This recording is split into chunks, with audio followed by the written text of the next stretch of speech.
Today's Recording in program is progress. hosted by the Los Angeles chapter of Professors World Peace Academy.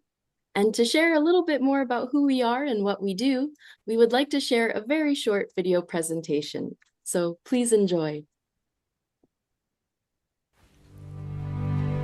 Professors World Peace Academy, or PWPA, was established on May 6, 1973 by Reverend Sum Young Moon and Dr. Hak Jahan Moon, with world-renowned scholars in order to support research and activities for building a peaceful world.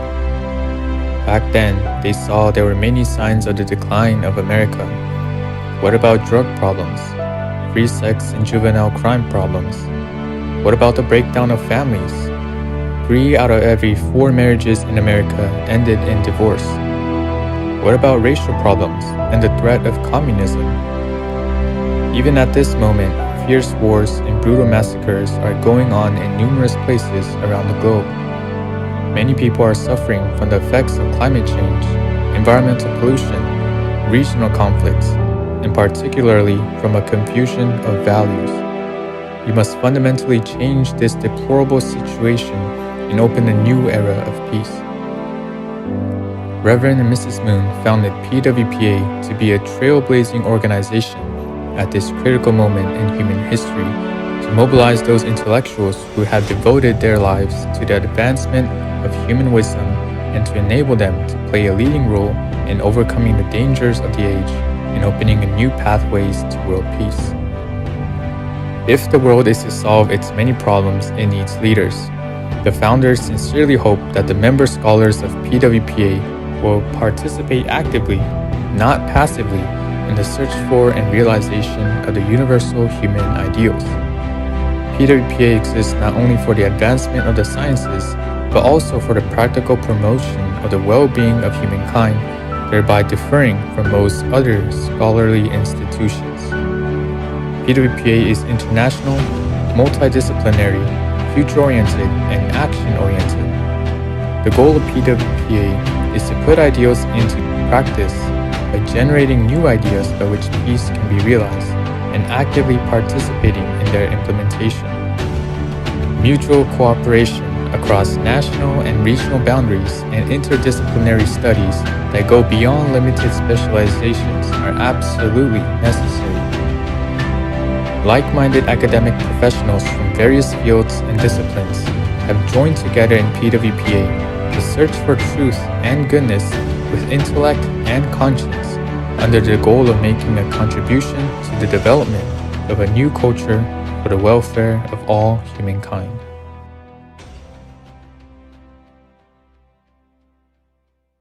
Thank you to the PWPLA media team for that video. And we would like to take this time to recognize the presence of our PWPA International President, Dr. Thomas and Grace Sullivan, who are joining us from Las Vegas.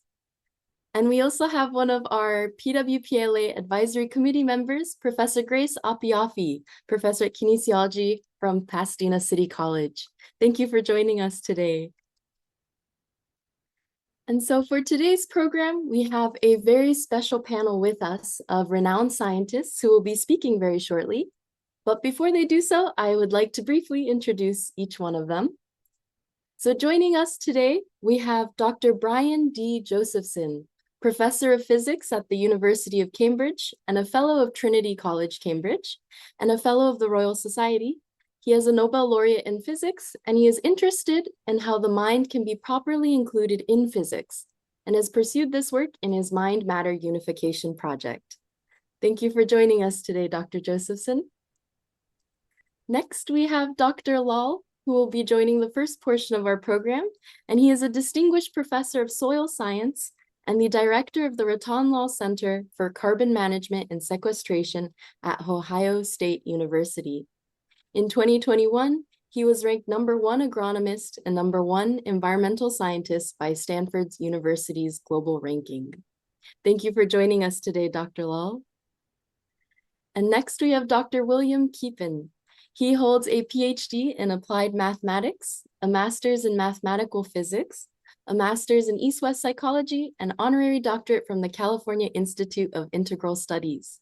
He is the co-founder and executive director of the Satyana Institute, with his expertise in the intersection of science and spirituality. Thank you for joining us today, Dr. Keepin. Thank you. And next we have Dr. J. Scott Jordan. He is a university professor of the Department of Psychology at Illinois State University. He is the current director of the Institute for Prospective Cognition and the Extending Empathy Project. He is also the director for ReggieCon, What's Your Story? And he has been a visiting scholar in Japan and Germany. Thank you for joining us today, Dr. Jordan. You're more than welcome. Thank you. Thank you. And next, last but certainly not least, and our main speaker for today, we have Dr. Glenn Ryan.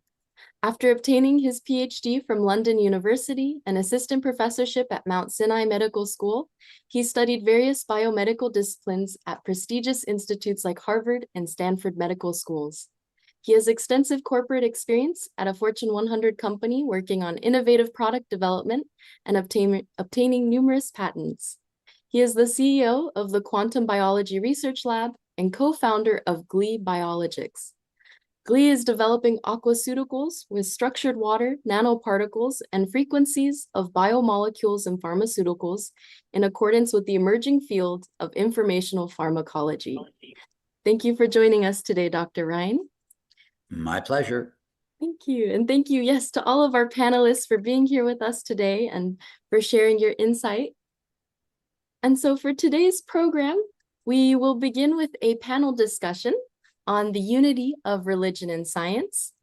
From there, we will transition to a presentation by Dr. Glenn Ryan on consciousness. Then we will open the floor for questions by our audience. And our last portion of the program will be on the topic of how to amplify the natural world's restorative power, presented by a PWPA LA proposal, where we will then go into panel discussion 2 to receive feedback and think of practical implementation. So we hope today's program is inspiring, and we greatly look forward to hearing from our amazing panel. So thank you to our panelists, thank you to our professors joining us through Zoom, and we also have a greater audience joining us through live stream. So thank you for being here with us today. And so to start, we would like to go into our first panel discussion. So I will invite up each panelist, and if you could share your response. And once all of our panelists have shared, I'll open the floor for the panel to then go into further discussion if you have a response and would like to go back and forth a bit more. But for our first panel question, throughout history, religion and science have often been seen as opposing forces, one speaking to faith, the other to reason. But perhaps they were never meant to be divided. And today, we want to explore what becomes possible when these two dimensions of truth begin to work together. So the question we would like to ask is, why is the unity of religion and science essential for the progress of humanity in this age? So if we can invite up all of our panelists, you will all be spotlighted. And while they're being spotlighted, if I can first invite up Dr. Josephson for your response and thoughts to this question. Right, well, I've been involved, well, most of what I've been doing has been connecting physics and biology because I sense that physics has been not missing things out. In particular, John Wheeler talked of observer participancy. He thought that observers, well, quantum theory says that observers collapse the wave function. They observe something, and that's what happens. I've been trying to extend this basically. But I think this unified view might allow for observers from afar, including the religious side, so it may connect science and religion. In fact, I didn't find it when I was looking today, but I did. There's a paper published in Physics Education on unifying science and religion. That was many years ago. I published that. I can't remember what I said. So that's my response. Thank you so much, Dr. Josephson. And next, if I can ask Dr. Ratan Lal, would you like to share your response and your thoughts to this question? I was muted. It's a great pleasure to be here present and listening to very distinguished philosophers and scientists on this topic of restoring nature through a shift in consciousness. So I would like to emphasize that nature has 4 components: soil, water, air, and biodiversity. And because of the growing population, 8.2 billion now, human population, and destined to be 9.5 or 9.7 billion by 2050, another quarter of a century, and perhaps more than 11 billion by the end of this century, by 2100. The demands of humanity on natural resources, soil, water, air, biodiversity, are tremendous. According to some estimates, 40% of the soils are already degraded by erosion, salinization, depletion of organic matter, elemental imbalance, and other issues. So the question is, how can the most precious and finite resource on which all life depends, soil, can be judiciously managed, protected, restored, so that it can thrive and flourish? Because sustainable use of soil resources is very critical, and we cannot take it for granted. So soil and spirituality, from my perspective, I would like to extend that idea: soil, spirituality, soul, and stewardship. All those 4 components linked together. And this is where the topic being discussed today is of great significance and very timely. Thank you so much. Thank you so much, Dr. Lal, for sharing your insight. And next, if we can ask Dr. William Keepin, what are your thoughts on this question? Thank you. And is it possible for me to screen share? Yes, that should work. Okay, I'm going to try that right now. Here we go. So hopefully, can you see that now?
Of a fractal pattern. We see it with the trachea and the lungs.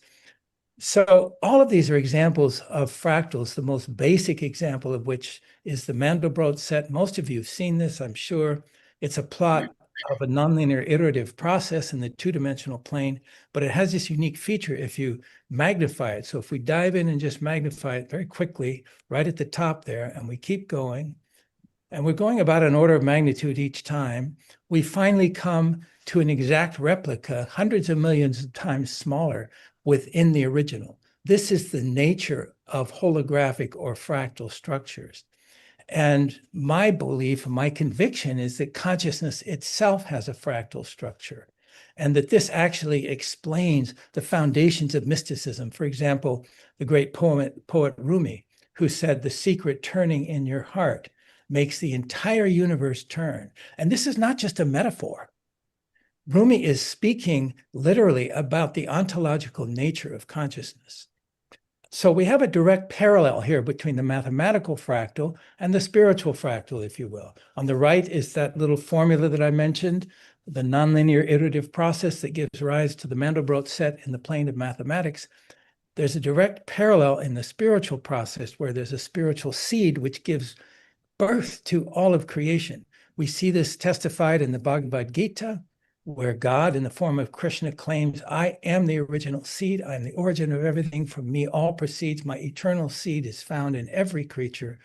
We find the same thing essentially in the Gospel of John. In the beginning was the Logos. The Logos was with God. The Logos, through the Logos, all things were made. So there's this process, east and west, of a fractal seed that gives birth to all of existence. Applying that to all the religions, we see a common superstructure across the great wisdom traditions of humanity, where there's the absolute plane, then there's the plane of divinity, which is an esoteric structure, whether it's the Hindu Trinity, the Christian Trinity, or Allah and the 99 names, or Sambhogakaya, across the traditions. And then in the creation plane, where you have each of these traditions. The central problem with science today is it still is primarily restricted to a science of the creation plane, and it's missing all of this verticality. And that verticality is replicated inside each human being. Every human being is an epistemological instrument that replicates the entire cosmic process and drama within the small frame of a human being. And this is the full glory and majesty of the human being. But it requires that we go beyond merely the mind to inhabit the fullness of this bio-spiritual galaxy that each one of us is. This is reflected also in the image of Indra's net, which I won't go into, but the bottom line is what I like to call the internet of the heart. Each of us can access the full infinity of divinity through our own hearts and bodies. So the summary of all this is that you as a human being are not just a drop from the infinite ocean. You are the infinite ocean contained in a single drop. Thank you. Thank you so much, Dr. Keepan, for that presentation. Yeah, and for your answer on that question. And yes, we're actually going to connect back to that in the Hollow movement a little bit later too. But Great. Next, if I can invite up Dr. Glenn Ryan for your answer and thoughts to this question. Hi, folks. So that's a great question. And I would actually take a rather different perspective and say that, in fact, in essence, the science and religion do have a lot in common. And I want to look at that answer in two ways. If you look at a universal perspective, and we can conclude that in religion, of course, God is the source. Now, in science, they also have a source, but it's a different name. They give it a different name, and that name is either the quantum or the vacuum. And these two essences are from which all things arise. In the case, so period, right? Okay. In the case of a human being, I think the similar situation occurs, that the what they have in common is, in religion they would call it a soul, and in science you have this fundamental energy of consciousness. Well, let's call that consciousness, from which all things arise. So my perspective is that really they are united. They're just calling everything, they're giving everything a different name, but the concepts suggest that they are on the same page. Thank you very much, Dr. Ryan, for that explanation. Yeah, thank you so much. And next, if I can invite up Dr. Jordan to share your response to this question. Thank you very much for that great question. Can you hear me okay? Yes, we can hear you great. Thank you.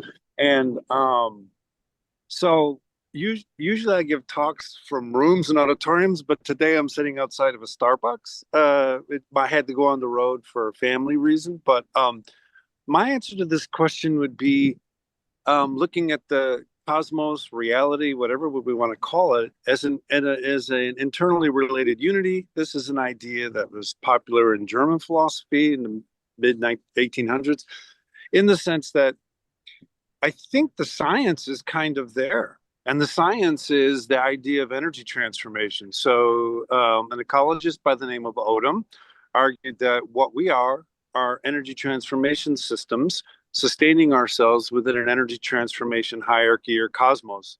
And the reason I think thinking of ourselves as being self-sustaining energy transformers as opposed to physical mental or physical spiritual beings, I think the advantage of conceptualizing ourselves as self-sustaining energy transformers is then we never get to ignore the entropy of being.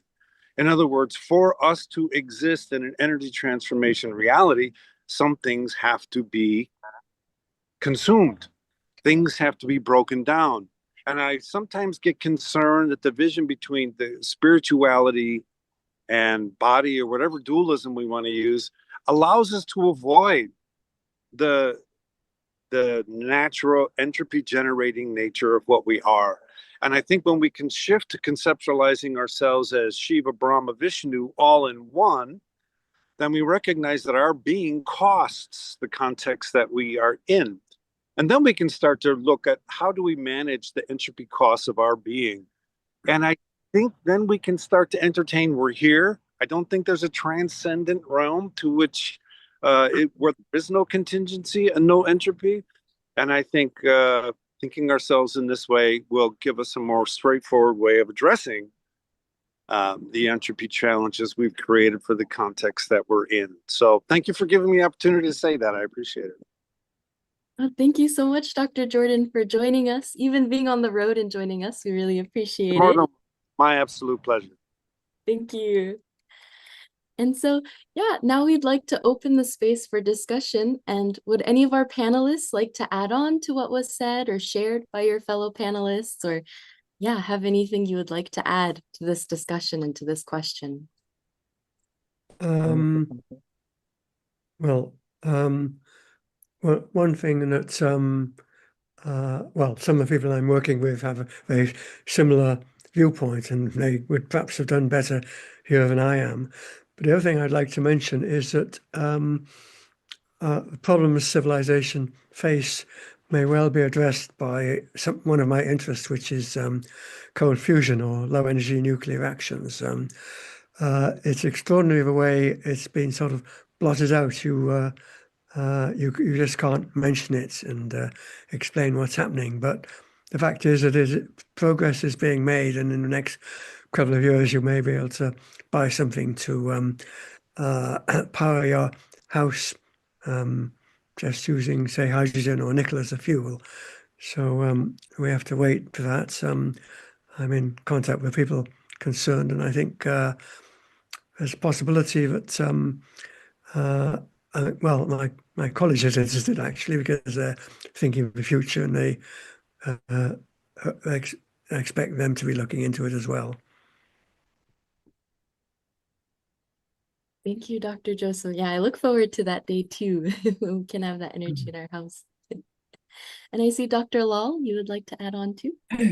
Thank you very much. I really appreciate the comments made by Dr. Keeping of Bhagavad Gita and Dr. Ryan on linking Brahma, Vishnu, and Hamesh into one God. I want to say something about Gita because I am very familiar with the so-called the epic of was fought at a place called Kurukshetra, and that is where the warrior lord Arjuna refused to fight with his cousins, and the god Krishna appears to him as his chariot driver, and he explains to him what his duties are. And Arjuna replied to him, "First tell me, who are you?" And he said, "I'm the god." And then Arjuna asked again, "What do you mean by God?" And Krishna explains, essentially, God is nature, rivers, mountains, vegetation, wildlife. So that is a sense of Bhagavad Gita, that God is nature. And the second part, which is important, mentioned that there are 8.4 million forms of life. I do not know how did Bhagavad Gita writer thousands of years ago estimated 8.4 million form, but the current estimate is about 7 million at the scientific estimate. And the theory of karma, he explained, is that one life form changes into another, lowest to the highest, highest being human being. And if you do the bad karma, then you start from the lower form of life once again. And that essentially means protecting the nature. Does not matter whom you meet, you never know in what form guide may be present, and therefore do not hurt anyone or do not offend anybody, because nature is the God. And in my views, I have studied soil science, and we find that soil is the basis of all terrestrial life. And it's a living entity. So that any living entity has rights to be protected, restored, and managed properly. And B, that it is in our best karma to make sure that we treat it properly. And therefore, I do agree with comments made by Dr. Kipling and Ryan that their philosophy, all are one, and God says, "I'm the one," as Krishna says. So that is a great link of science and spirituality, consciousness. Thank you. Thank you, Dr. Lal. And before we move on, I just wanted to make a note to all of our audience members. After our next presentation, we will have a question and answer session.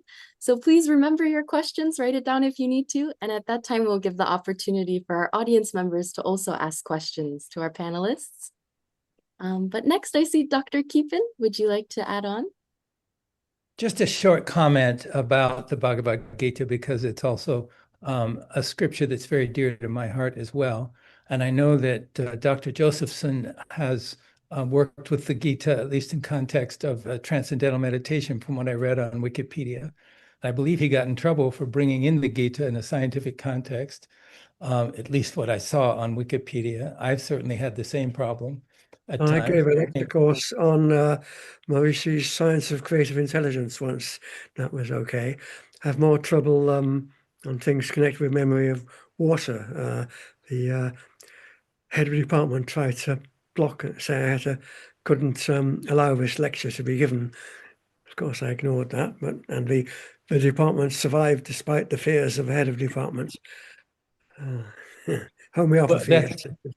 I just want to acknowledge, because I've known of your work for years, and I know that you've spoken to many undiscussables in the scientific context, and I'm deeply grateful for that, because it's really important.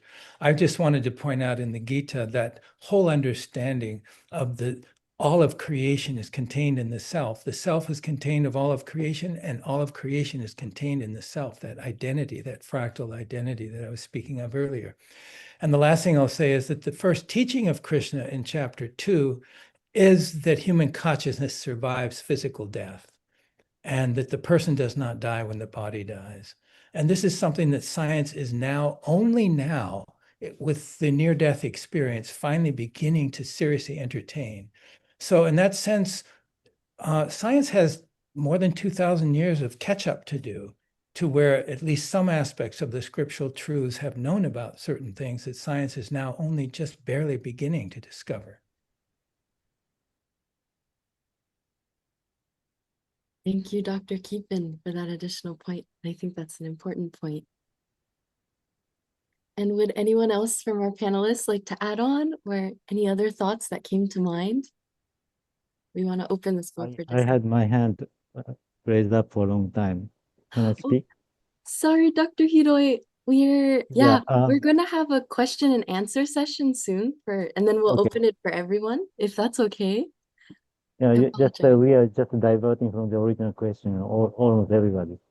So anyway, that's all my. Oh, thank you, Dr. Hiroi. Yeah, we wanted to open the floor for discussion and see where it takes place and where it guides us to. But yes, I think I know Dr. Lal, you have your hand up, and I know Dr. Jordan was about to unmute as well. If I may say a couple of words about Dr. Keepin's philosophy, which I really admire and excellent. Going back to Gita, in which Lord Krishna explains that Atma, and I should say the word Atma means soul in Sanskrit word Atma. So that's where the Atma, Mahatma, like Gandhi, the great soul, that's where Mahatma, and then Paramatma, that's the supreme soul, which is the God. So those three things, Atma, Mahatma, and Paramatma, are related to what the deeds, scientific deeds, are deeds of how to maintain nature come in very.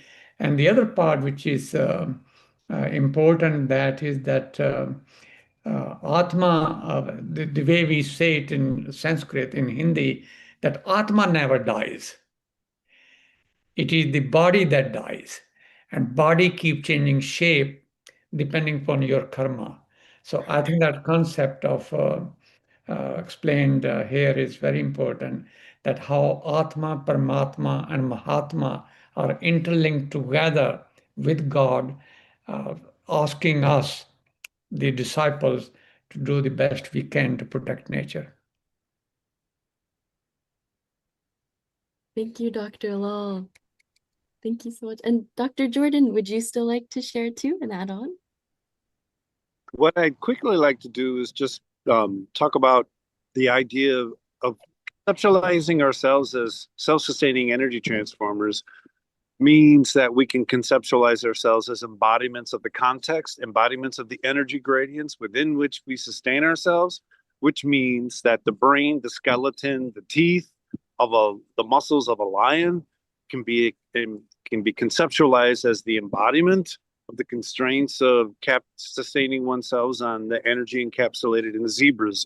The reason I go through all those words is because it means that all systems we call living are naturally and necessarily about the context they've embodied, which means that now we can look at our entirety of being as being embodied aboutness. So then we can, in the work that I do, then this embodied aboutness is what I would call spirituality.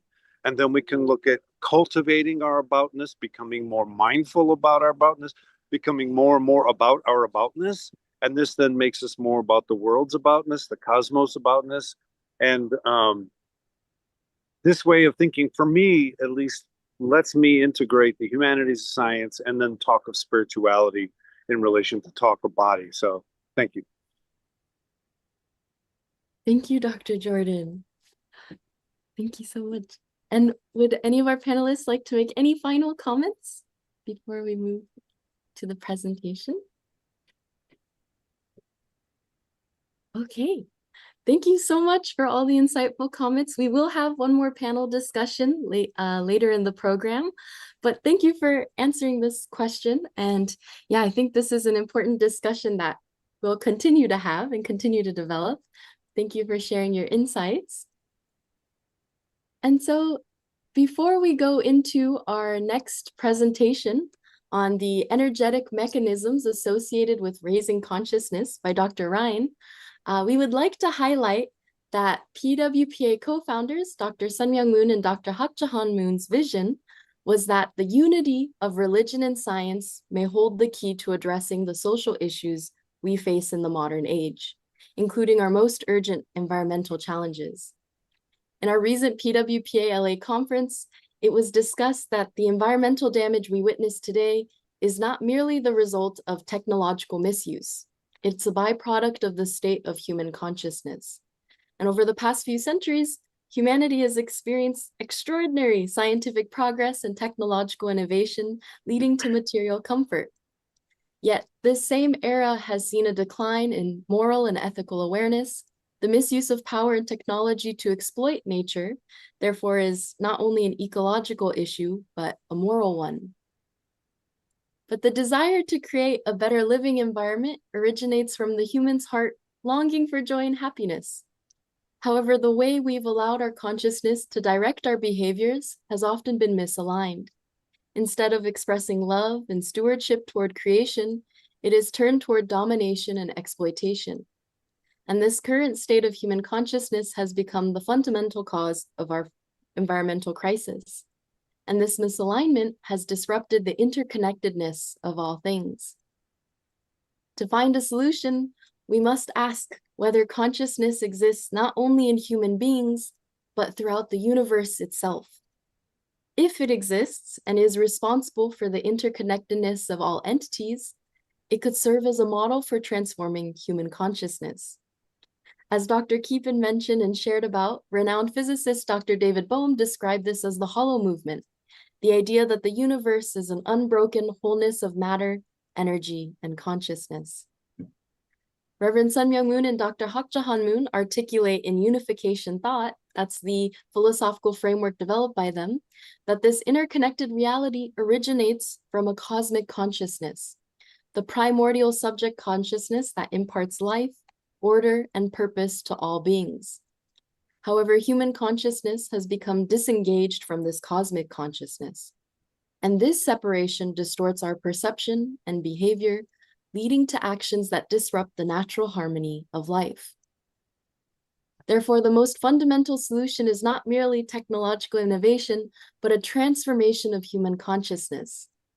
They believe that when religion, offering moral purpose, and science, revealing the mechanisms through which creation unfolds, are united, this unity creates the foundation for a deeper transformation. Through this renewed integration, human consciousness can realign with the origin of consciousness itself, enabling a more coherent and ethical response to humanity's challenges. And so with this in mind, it is my honor to introduce our next speaker, who will explore more deeply on raising consciousness, the inner transformation essential for restoring harmony between humanity and the universe. So our main speaker today has been doing a lot of research on this topic, and he has great insights to share. So if you can help me welcome up Dr. Glenn Ryan, who will be speaking on energetic mechanisms associated with raising a consciousness. Thank you, Dr. Ryan. Can I just say something regarding that's in the 1970s, I went to a conference organized by the Unification Church, and Sun Myung Moon was there. So I have had a long connection with your organization. Yeah. Yes, that's right. We were amazed when we looked back at some of the, it was ICUS, right, in the 70s, and we saw your name there. That's amazing. Mm-hmm. Thank you for joining us. You interrupted. Oh, thank you. No problem.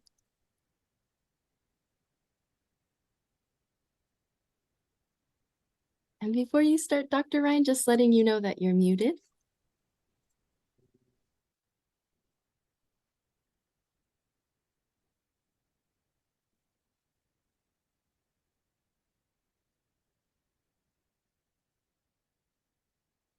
Yeah, we can't hear you.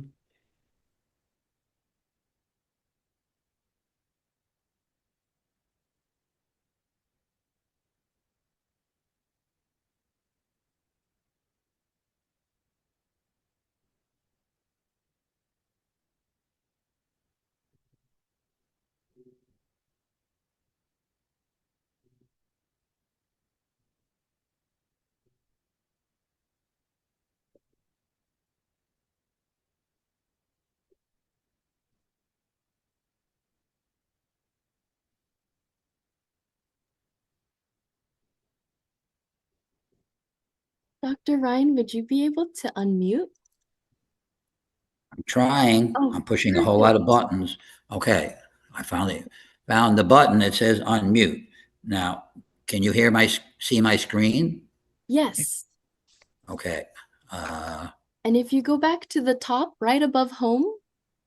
Oh, right. Yes. From the beginning. Perfect. Okay, we're all set. Okay, so in light of the previous conversation about shifting consciousness and transforming consciousness, I want to use a different word, and that's raise consciousness. And basically, I'd like to discuss how what happens in the body and in the mind when we do raise our consciousness. And the obvious way to do that, of course, is through meditation. But here's my contact information for anybody who wants to follow up. Happy to answer further questions. And I sure hope my computer doesn't die in the next 30 minutes because I didn't bring a charger. I thought it was going to last longer than it did. Anyway, so let's set the timer so I can keep track of my time. Oh, before you begin, Dr. Ryan, I'm so sorry. Would you be able to hide that that white box that's appearing? Oh, yeah. Okay. Sorry. I guess I can press the hide button. Yeah, there we go. Perfect. Thank you. Okay. Oh, okay. So there's my information again, unhidden. But hiding is a great word because consciousness is hidden from the body, and I want to talk about the relationship between the physical, chemical body and the energetic body, which I use as a synonym for consciousness. But I'm going to start with since we've been talking a lot of about Hindu philosophy and Shiva and Shakti. This is a model describing the multiple layers energetic layers that exist between the body and God within. On the left, entitled "The Creator" or "The Source." And as you can see, this is based on Kashmir Shaivism, which has actually 34 different levels, energetic levels between the physical body and God within. And you can see that the mind is about halfway up that scale. So the mind is obviously a key method of accessing our higher realities and our source consciousness and our soul. The point I want to make here is that there's two directions that energy information can flow, either up or down. And one is called involution and one is called evolution. And basically, I'm going to talk about both, but particularly involution, because in order to raise our consciousness, I believe we have to bring in divine energy into our bodies, into our consciousness. In fact, in Eastern traditions, in Kashmir Shaivism at least, they describe consciousness as all of these levels that are depicted here. So consciousness is not just in the mind. Consciousness is the entire spectrum of energies. And now energies, not physical body. So we have the physical body there, but the physical body, actually, I'm correcting myself. They would consider the physical body as part of consciousness as well. So that's a quick summary.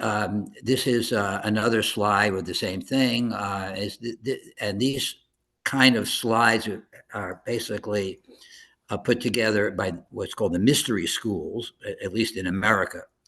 And but nonetheless, I want to bring in the science to combine it with the mystery schools. So here I want to define nature as the primordial energy of the universe, which I think one of our speakers has already mentioned in the introduction. So I have 4 questions here. How do we connect to this divine energy? How can we resonate with this divine energy? To what extent do we resonate with it? And can we bring our consciousness up into this higher dimensional reality? And are we able to absorb this kind of energy into our physical bodies? And if I can answer any one of these questions, it would be a major achievement. But I'm going to try to answer them all. And the way I view the energetic nature of reality is described here in terms of layers of consciousness, a bit like David Bohm's model here. And the explicit order would be the physical, and the three energy levels that I've depicted here would be the implicate order. And I use this model normally to describe the relationship between a healer and a healee, to say how energy is transferred at all these different levels. But the same model that I use for healing can also be used to describe nature and the relationship between the individual and nature, because nature has all of these levels, energetic levels, as well as the human body. So what we're talking about is a resonance and ultimately a flow of information from consciousness or source or God within out into the physical by virtue of the quantum energy level and the electromagnetic level energy levels. So this requires what I call transduction of energy, and which Dr. Scott Jordan talked about energy transformation. It's the same idea. So here is that concept in a little more detail. Scalar energy is a form of electromagnetic energy. The audience may not be aware of that. It's kind of a higher order electromagnetic energy than electromagnetics. We know that the physical body is very much linked to the electromagnetic fields in the body, because the body is electrochemical in nature, and electrical energy and electromagnetic energy are really what makes the body run. But I'm proposing here that there's a hierarchy of many levels, 34 according to Kashmir Shaivism, that have to be down converted into less subtle, more dense energies until we get into the electromagnetic domain, which is the domain that the physical body relates to, understands, and responds to. So, having said all that, these different levels and different energies have been described by many different systems. I mean, even in ancient China, they talk about the five elements. In the New Age, we use that term loosely. We have the second column, where we have the astral plane and things and causal planes, and then there's been several books written, particularly by J.J. Hertak, called "The Keys of Enoch." Enoch was some kind of a god, shall we say, maybe small g, not big G, who described 5 different energy levels. And in Indian philosophy, we have 5 different koshas. So these are more words to describe what I've already described in more detail. So as I said in my introduction, for me, the $1 million question is, how do you get 5-dimensional energies, higher dimensional energies, all the way up to God, into our body? And as I said earlier, meditation is the obvious way, but people who meditate often have a teacher. And if the guru or the teacher has a higher energy, then they can transmit that into our body and raise our energy from the electromagnetic domain, which it normally functions, into the higher order energies. And we can also do that by ourselves. We don't need an external guru to do that, but that's one way to do it. We can do that through sound and chanting. We can do and sacred music, which is in a Western science approach, has been described in the context of Fibonacci frequencies and solfeggio frequencies that make up the music. We can also raise our consciousness by looking at mandalas, which is obviously a technique that's used in India, because the energy coming off of these sacred geometric patterns can actually help raise our consciousness. We can also do this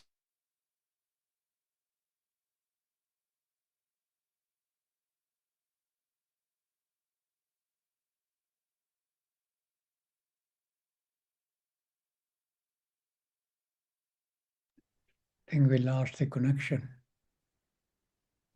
We disconnected. Oh, but also through ingesting food and water that have been imbued with these higher forms of energy. So, okay, that's an overview of how we can raise our energies. So let's talk a little bit more about the down conversion process, because as I said in my introduction, we've got higher dimensional energies which have to be brought down into the electromagnetic domain in order for the body to be able to understand and relate to it. And I'm going to talk about 3 different mechanisms, how this occurs, through the catenoid, the toroid, and a wormhole, which is a geometric structure that actually can convert higher dimensional reality into lower dimensional energies.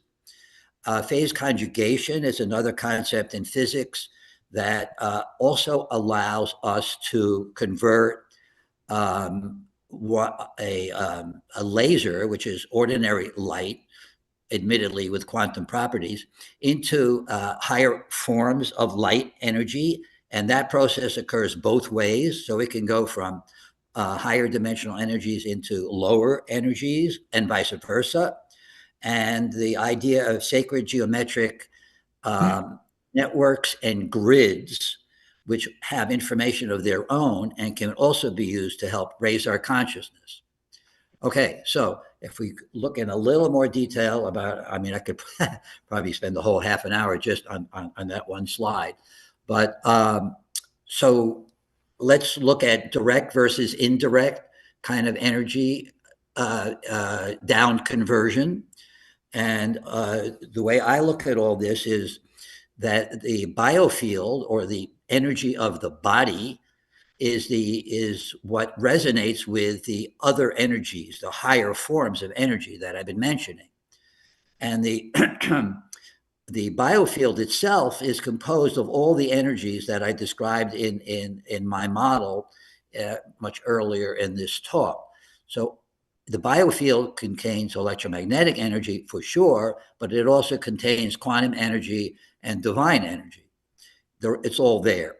So then the question is, how do we, in order to convert 4-dimensional energy, electromagnetic energy, into higher forms of energy, we need to bring in the 5D energy into the body. So that's one way to do it. Now, the other way to do it is through physical, well, I'm sorry. And so 2 things going on here. It's the energies of the body that have to be raised into the higher order, higher dimensional energy of divine energy. But these kind of changes also can occur in the physical body, in the electrochemical body, by virtue of phase transitions. And this is a key concept, which allows me as a scientist to talk about how the phase shift can occur. And in fact, new phases can appear in the physical body. And in the physics literature, they have this really fascinating description called hidden order transitions. Now we're talking, this is a kind of phase transition where a new order is created, and that this order, like David Bohm talked about, implicate order, but this new order cannot be measured by conventional science and is therefore called hidden. So in summary, we have physical chemical changes going on in the physical body and energetic changes. Now I'm going to shift and focus mostly on the energetic side of the equation, although I am a biochemist by training. I think that the energetic changes are more fundamental and important. So here's another model that I've developed where the energy comes in the crown. This is divine energy that comes into the crown, goes down the Sushumna, which is a term used in the Indian philosophy. And the Sushumna is a channel down the center of the spine. And the energy can travel up and down this central channel. And that when it reaches the coccyx, it kind of splits and goes up the Ida and Pingala, which is also described in the Hindu philosophy. And that as this energy goes up the Ida and Pingala back up to the crown, it radiates kind of a subtle energy, whether we call it five-dimensional energy, virtual energy, scalar energy, or quantum energy. These are subtle forms of energy which allows the electromagnetic component to become higher order. Okay, and when that happens, we create what's called the light body. Okay, so mechanisms. Let's look exactly about how that can actually happen. And so we're going to start with wormholes because, believe it or not, transversible wormholes is a concept that's in the physics literature. Transversible meaning that you can travel through the wormhole from one end to the other. This is actually also described as hypersurfaces in Riemann curvatures, which is a concept in physics. But the concept I want to focus on is the catenoid, because the catenoid, as you can see in the picture here, is the center of a wormhole, which is actually a toroid. And in the physics literature, they talk about the mouth, the throat of the wormhole, which is an interesting concept because that's where the energy first comes in. And they describe it in the physics literature as negative energy, a bit like Dirac used that term. So these basic fundamental concepts are in the physics literature. And here's a depiction of a catenoid inside of a toroid, in the center of a toroid, which I'm proposing can actually down convert divine energy into ordinary electromagnetic energy, which I'm calling here 4-dimensional, 3 dimensions of space and 1 dimension of time. And here is a depiction of the toroid with the catenoid. And it turns out, so this is in the physics literature, it turns out in the biology literature, the concept of, the shape of a toroid, certain biomolecules take on the shape of a toroid, in specific DNA.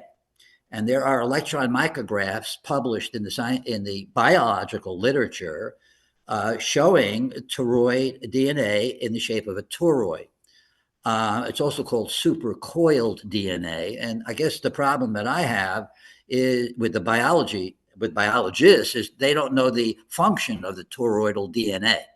So although they describe here in this particular reference from 2009, the fact that there is a cascade of transitions between different toroidal states.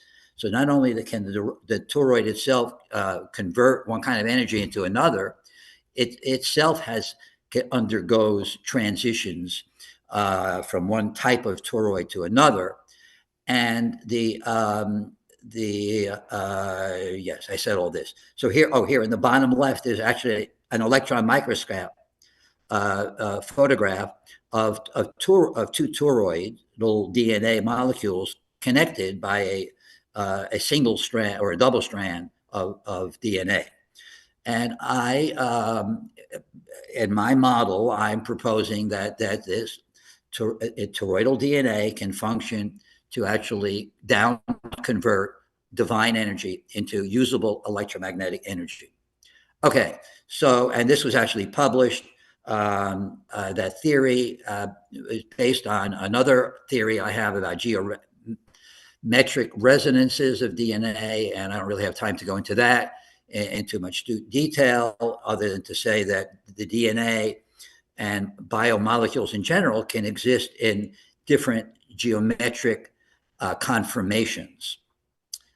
Okay, so having said all that, I have only 10 more minutes. So I want to, I basically said this and I've said this.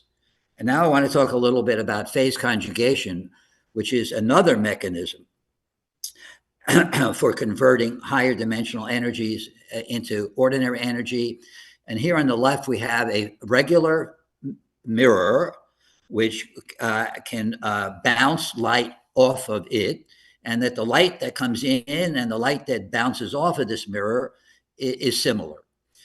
But in a phase conjugation mirror, the light that is reflected off of the mirror doesn't goes back to source. And this is the terminology they use. You can see the picture here.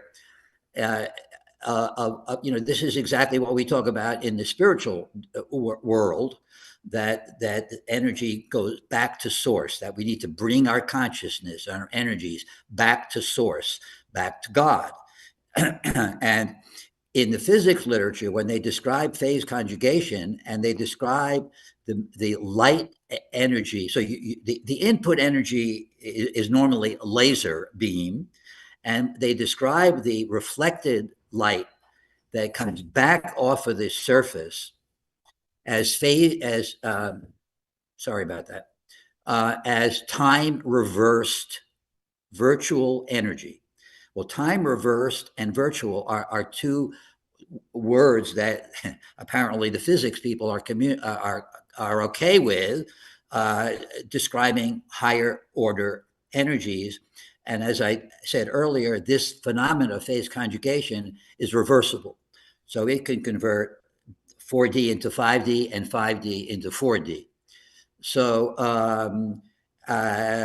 phase conjugate. So then the question becomes, where is the phase conjugation mirror in the body? And there are lots of theories that are out there. And my particular theory is based on the last one, the quantum chemical properties of biomolecules, because there have been two publications demonstrating that certain biomolecules that contain porphyrins do in fact exhibit phase conjugation behavior. And that is the point, that this phenomena can occur in the physical body. So it's not just theory. I mean, it's not just physics. This phenomena occurs in the body as well. So here's a porphyrin, complex porphyrin structure with, they usually have a cationic metal in the center to create this kind of special effect. And the function of porphyrins is interesting, and having to do with a semiconductor and an electron tunneling. So it has kind of like quantum properties as well. And this is a particular interest to me. And I published this theory that phase conjugation can act, as I have been talking about for the last 20 minutes, in this context, and that it is the holographic interference patterns on the phase conjugation mirror, which allows energy to be transmuted, decoded, modulated, transformed, and brought to higher dimensional reality. Okay, so having talked about that, I do want to talk a little bit about my own research. I'm going to run out of time. So geometric patterns are as associated with yantras and mandalas are another way to raise consciousness. And geometric patterns, it turns out, do emit an energy of their own. And this is what I call subtle energy. And here's a reference to that in the biology literature, talking about higher order molecular organization. So there is some rigorous scientist associated with this idea, but I want to talk about my own research and how these kind of energies affect DNA. Neuronal network, here's some nice pictures to show you of these kind of geometric patterns, but specifically I want to talk about how these patterns can affect the body. And here's a quote from a book by J.J. Hertog, which I quoted preliminarily, and basically saying that an evolutionary shift can occur as a result of shifts in the grid. The geometric patterns themselves shift and can actually cause changes in our consciousness. Okay, so here, finally, we're getting to the experimental data. I only have 5 minutes. I'm going to talk about my experiments with DNA, and I've done several different kinds of experiments measuring DNA synthesis, measuring winding and unwinding of the two strands, measuring the electrical properties of DNA, and measuring the frequency spectra of DNA. Obviously, in 5 minutes, I don't have time to talk all about this, but the fact that DNA can act as an antenna and be sensitive to these various forms of subtle energy, I actually proposed back in '96, but Martin Blank published it in a real journal back in 2011. So there is some scientific rationale for this. These are, okay, so here's a specific experiment that I'm going to talk about where I actually place DNA in a test tube on top of these two-dimensional geometric shapes and inside a three-dimensional shape like that. And I measure before and after. And here's an experiment where I measured the winding and unwinding of the two strands of DNA, which can be measured experimentally by measuring the absorption of a chromophore inside the helix. The more open and unwound the DNA becomes, the more it absorbs energy, and the more trapped inside of the closed conformation, the less it absorbs. And here, pattern number 1 and pattern number 2, just to refresh your memory, these are two-dimensional patterns, the golden mean spiral and a very complex triangular shape. They do, in fact, change the conformation of DNA. And what's interesting, that they have the opposite effect. And I've seen this a lot looking at the effects of various forms of energy on DNA and water, that some energies increase the conductivity, for example, and other energies decrease the conductivity. So, okay, so here's another kind of geometry that I've studied. It's a commercially available, or it was commercially available, machine that you can see which spins. So the geometric shape on the left actually spins, and you put this thing above your head, above your crown chakra, and they actually did a lot of scientific questionnaires, psychological questionnaires, measuring people's emotional state and even their spiritual state. Believe it or not, there is a questionnaire these days that allows you to measure the degree of spirituality, the degree to which you are connected to source. And these are some of the results. I only did the DNA part, but when this machine actually increases your focus and your emotional balance and mental clarity and all these things, all associated with greater states of consciousness. And my research in this particular situation was to actually measure the DNA, the frequencies of DNA. And here we have the results that show that the conductivity of DNA increases, and this phenomena occurs specifically at 1.4 kilohertz, which itself is a resonance frequency of the DNA molecule. So there is a rather large increase of electrical conductivity at that specific wavelength. Okay, frequency. So I've got a lot of other experiments that I've done with healers, and I don't have time to show you that, but healers, under the assumption that healers generate ordinary electromagnetic energy, yes, but also higher order divine energies. And I mean, you can see that there are various changes that I don't really have time to talk about.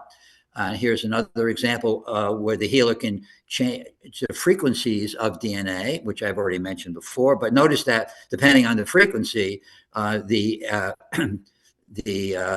electrical conductivity of the DNA can either be the same, go down, or increase. So this is a complex phenomena that we're talking about. And I have developed a technique to actually help people visualize what's going on. But in essence, what it involves is visualizing the DNA collapsing into a toroid and visualizing the energy going in and out of a toroid. So that's the 30 minutes. My time's up. So there, whoops, sorry. There's my, oops, these are other slides. Sorry. Here's my contact information again. And thank you very much for the opportunity to present some of my ideas. Thank you so much, Dr. Ryan. Thank you for your presentation. It was very in-depth, and thank you for sharing about your research. We know there's many years of investment into this research, and so we thank you for sharing that with us today. And so I'm sure from that presentation, there are many questions. And so we want to take this time to open the floor for a question and answer session with our audience members. So if you can raise your hand, I'll call on you. And please let us know who you're directing the question towards. It can be from Dr. Ryan's presentation, or if you had any questions from the earlier panel. But yes, we will try to answer each question as time allows. But yes, do any of our audience members or panelists have any questions they would like to ask?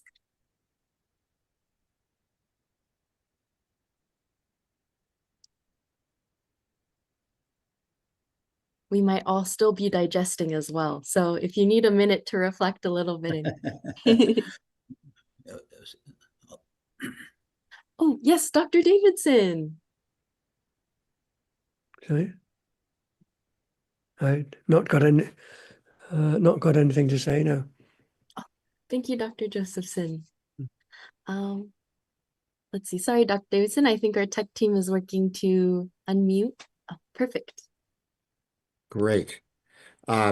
Yes, I really want to thank Dr. Ryan for an outstanding presentation, certainly opening up my eyes to a whole lot beyond what I normally work with, which is looking at things like the energy balance for the planet Earth, with energy coming from the sun, of course, in different wavelengths.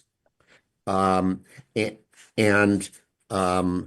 the idea that the atmosphere is transparent for visible light to the electromagnetic energy of visible light, but in fact is somewhat opaque to the longer wavelengths of, say, infrared energy.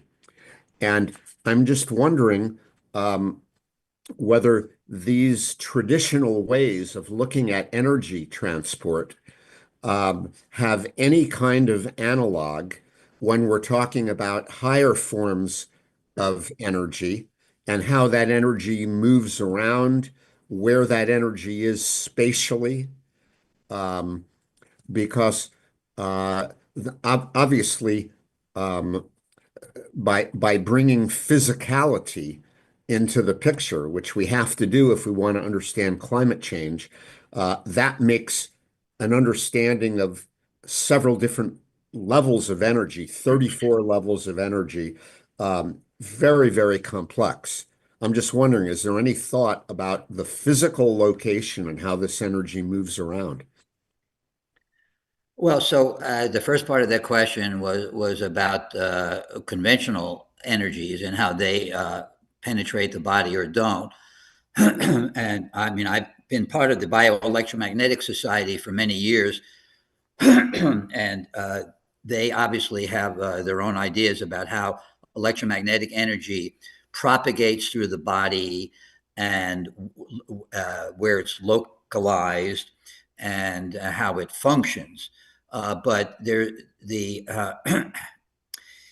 higher order energies that I'm talking about don't apparently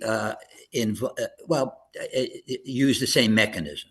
And the reason is because in the electromagnetic domain, the properties of electromagnetic fields are described by Maxwell's equations.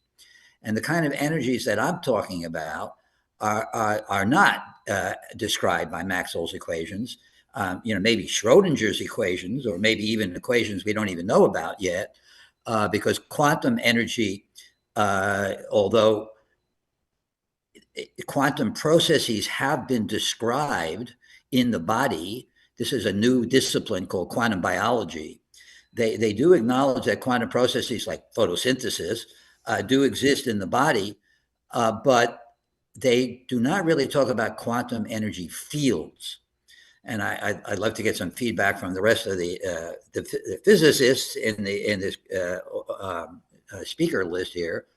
So the idea that divine energy is beyond quantum energy leaves us completely perplexed about how this kind of energy functions in the body, where it's localized, and it basically the question that's being asked.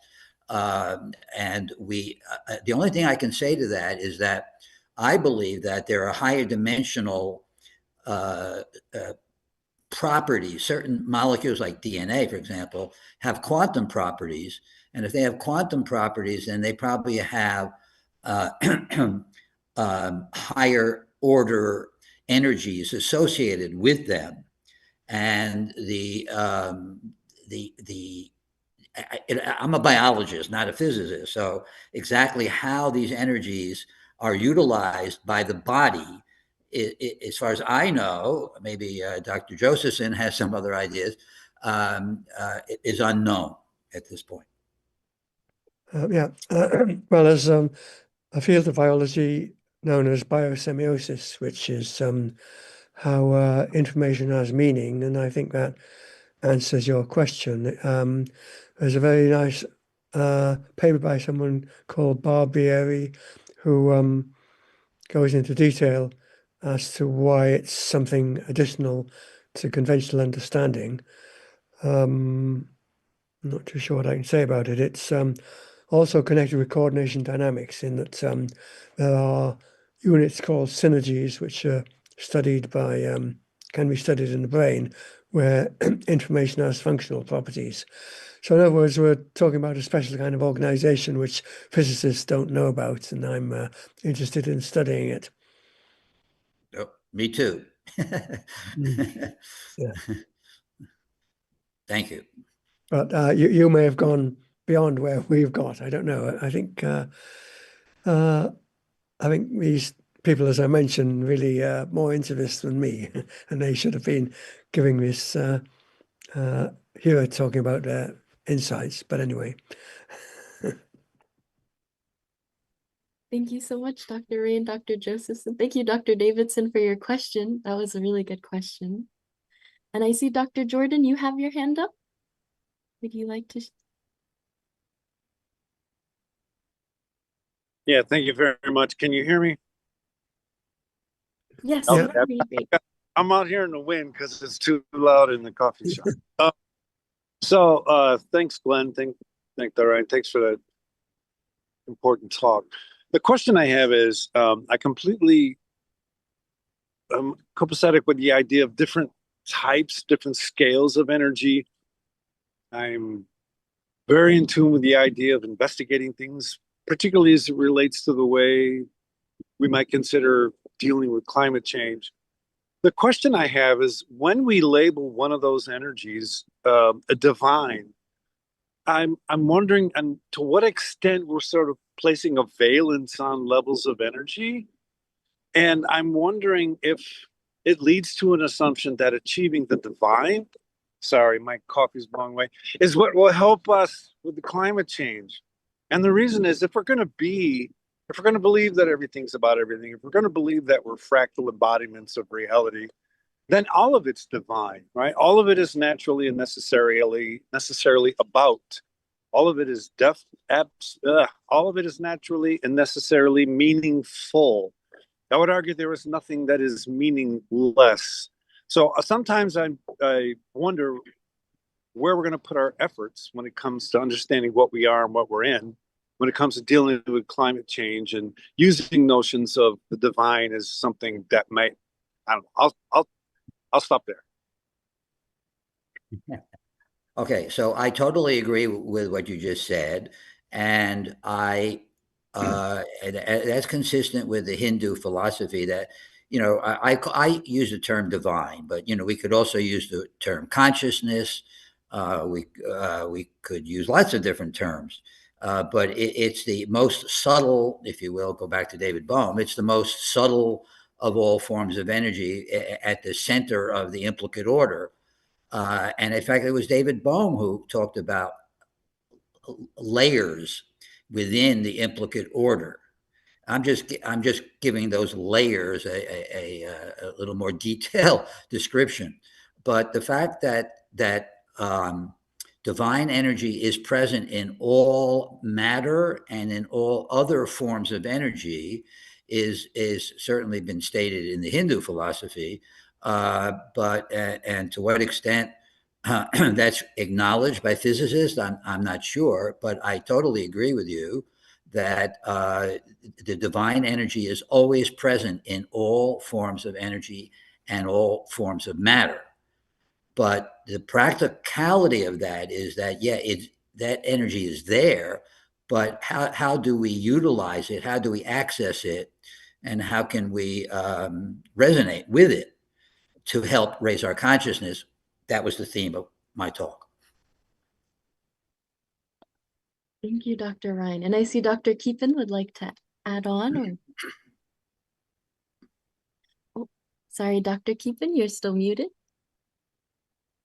Yes, I just wanted to thank you, Dr. Ryan, for that very illuminating presentation. And I really greatly appreciate the effort to articulate more detail about these various levels of consciousness and levels of energy.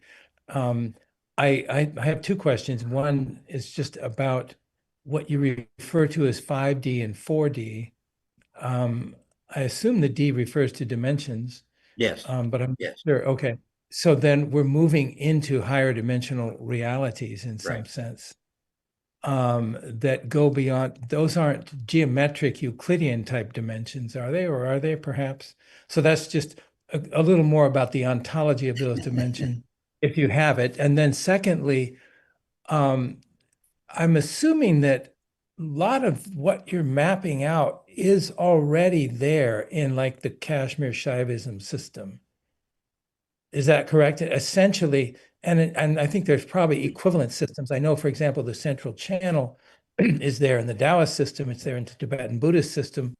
Tibetan Buddhist system has 5 chakras rather than 7 typically. These are mapped out in different ways, but they all have certain things in common. And one of them is that there is a central channel and that there is these energy currents that take place in the central channel, and that is foundational to realizing these higher states of awareness. And also that as that central channel is activated, it also eventually grows kind of perpendicular to the length and expands. And that's how the consciousness expands to include the various levels of the cosmic reality. I think it was Ajit Mukherjee that Tibetan Buddhist who's scholar practitioner who said, if you come to know the deep secrets or deepest secrets of the body, you come to know the deepest secrets of the universe. And he's really speaking to exactly what you're saying. The body is literally a fractal instantiation of the kind of energy and consciousness structure of the entire cosmos, which is really incredibly important. And that alone, I would say, is the answer to the question, why do we need to bring science and spirituality together? Because we need to do that to flesh out the fullness of the nature of reality itself and the nature of the human being ourselves. But back, so my second question is, are the practices to realize these various levels of energy? And because you're speaking about kind of the subtle, intricate scientific process of the conversion down to different levels, it's beautiful. But the practices to achieve those, are those practices essentially the Kashmir Shaiva, for example, the practices of that tradition, or maybe of the Tibetan Buddhist or Taoist tradition that have developed practices in which there are the realizations of these levels of energy within the practitioner? Okay, got it. Thank you for the question. So my understanding is that, well, back to your original question, is yeah, these energy levels are described, but they're not just in Shaivism, but they're not described in scientific terminology, and they're not really described in a way that people can really relate to be honest, because they're pretty exotic, esoteric descriptions, because that's the nature of the energy. But from a practical point of view, what because I actually have been meditating and studying meditation for many years. What the traditional schools are lacking is the use of imagery, because they basically are saying, well, you just focus on put your consciousness in your pineal gland or your crown chakra or whatever, and then everything else just happens automatically. But I believe that specific imagery can be used to facilitate the process. And the imagery that I didn't really have time to go into, is like I said, visualize these mechanisms, visualize your DNA wrapping itself into a toroid, and that will facilitate the process. And then, so that's the second question. The first question is, are they Euclidean? The high dimension, the higher dimensions are not Euclidean, and do not obey the laws of Maxwell and Hertz in the electromagnetic world. So now there are descriptions that really go over my head about mathematical descriptions of 5D, five-dimensional reality. Kaluza, Klein, for example, talk about the nature of the energies, and it's a whole different mathematics, and it's a whole different way of looking at energy. And as something I should go back and get a PhD in mathematical physics, and I might be able to understand this stuff. But for now, the short answer is that it's different kind of energy. It's non-Euclidean, if you want to put it in those terminology. Great questions. Thank you. Thank you. Thank you very much. Thank you so much. And in the chat, we have the paper by Barbieri that Dr. Josephson was mentioning earlier, if you would like to save that. And cool. Then in the chat, we have a question from Dr. Wilson. Dr. Wilson, would you like to unmute and share it, or would you prefer I can read it out from the chat too, if you'd like?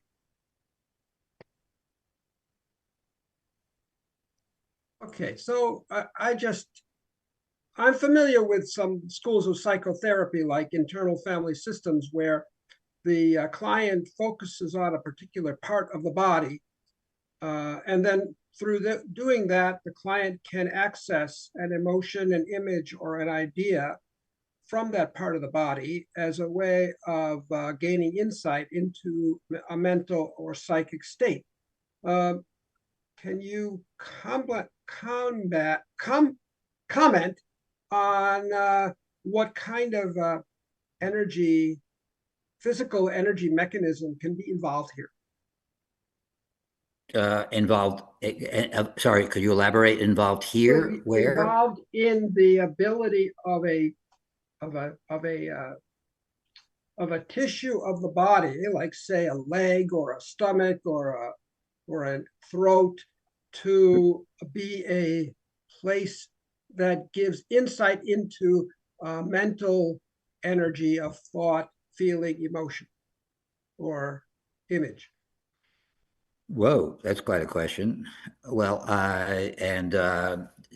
well, you know, a traditional neuroscientist would say it's the electrical energy associated with a thought that can do that, but they wouldn't associate that with an organ specifically. So to go from an organ, which, well, so the answer to that question is that, yeah, so clearly organs have electromagnetic fields associated with them.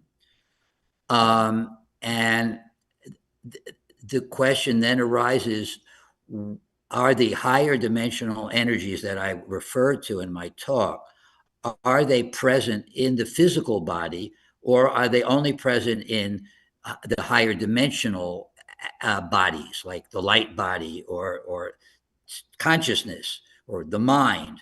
You know, and that's a very interesting question, actually. And there's some evidence, at least, that okay, the best example is the quantum processes that are now being observed in the body at the cellular level in the tissue. And if those quantum processes generate quantum fields, then we have quantum fields carrying the information, biochemical information, cellular information, carrying that information, and then the question is, well, where does it go? And it's either going to go up into the mind, where the mind can then utilize that information and create whatever it needs to create in the physical body, or it can go down into the molecular level and influence certain molecules like DNA and other molecules that have quantum properties. Microtubules, another example. So or it could go up to the thought body. You were mentioning other bodies, so that's interesting to me, because if there's a connection between these other bodies, as in theosophical systems, with the physical body, maybe connecting through energies like the acupuncture energy or things like that, then you can see a circuit. Yeah, that's a good point. If it enters into the acupuncture meridian system, then it can travel all over the entire body and cause, obviously, acupuncture does cause physical effects in the body. So that energy, whether it's electromagnetic or beyond electromagnetic, can clearly propagate throughout the whole body through the acupuncture meridian system. So you answered your own question. Thank you. Oh, thank you, Dr. Ryan. Thank you so much, Dr. Wilson, for that question. Thank you. And I see we have one question in the chat from Professor Innocent Egbunike on what will you say are the shared beliefs between science and the Bible? Well,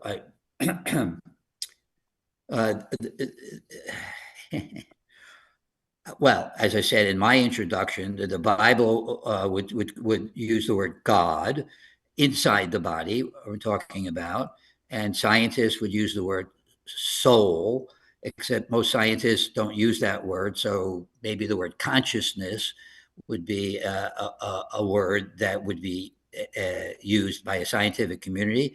But that's similar, if not identical, to what the Bible is talking about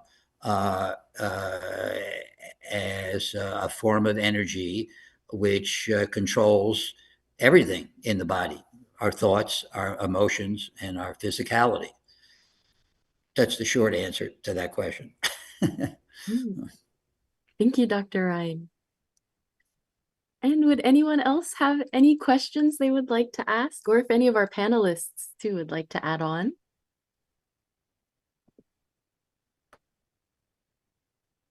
All right.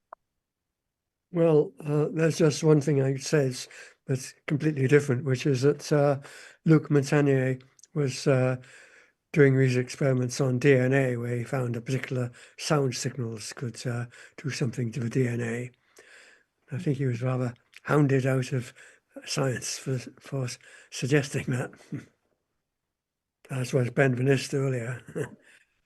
Yeah, yeah. In fact, what's intriguing by Dr. Montagnier's work is that he was able to measure the energy, electromagnetic energy emitted by the DNA molecule. And when I confronted him about that, he said, well, yeah. I said, I want to continue that line of research. You want to collaborate? And he said, yeah, well, the problem with that is that it's not reproducible, which means to me that he observed the phenomena, but because it's kind of an etheric phenomena, it doesn't happen all the time. And you have to be in the right environment to be able to measure it. And so he thought it was just too complicated, and that our methods for measuring electromagnetic fields emitted from cells and molecules was just not sensitive enough to be able to, I mean, it's the same thing with biophotons. You know, I mean, Pop was measuring biophotons from cells, but they're very, very weak. And, you know, we barely can measure them. So as scientific validation for the idea, for example, that two cell types can talk to each other, or different brain regions can talk to each other via electromagnetic energy, in addition to chemicals. Thank you. Yeah, there's so much to learn and so much we're gaining from all the questions and the insights. Would anyone else like to add on, or any other questions too? I want to make sure, open the floor if anyone. We do have some comments in the chat, so please check it out if you would like. I know we have an earlier comment and one now from Dr. Wilson.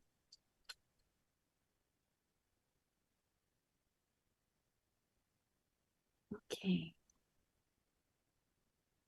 All right, I think if that's everyone and there are no further questions, we can go on to our next portion of the program.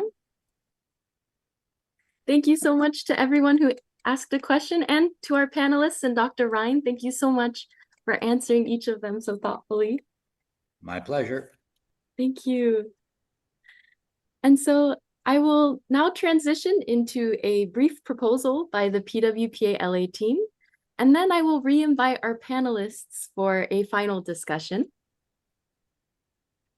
But yes, so for our proposal, we would like to propose and examine what becomes possible when human consciousness is reconnected to the origin of consciousness, thereby renewing our relationship, humanity's relationship with nature.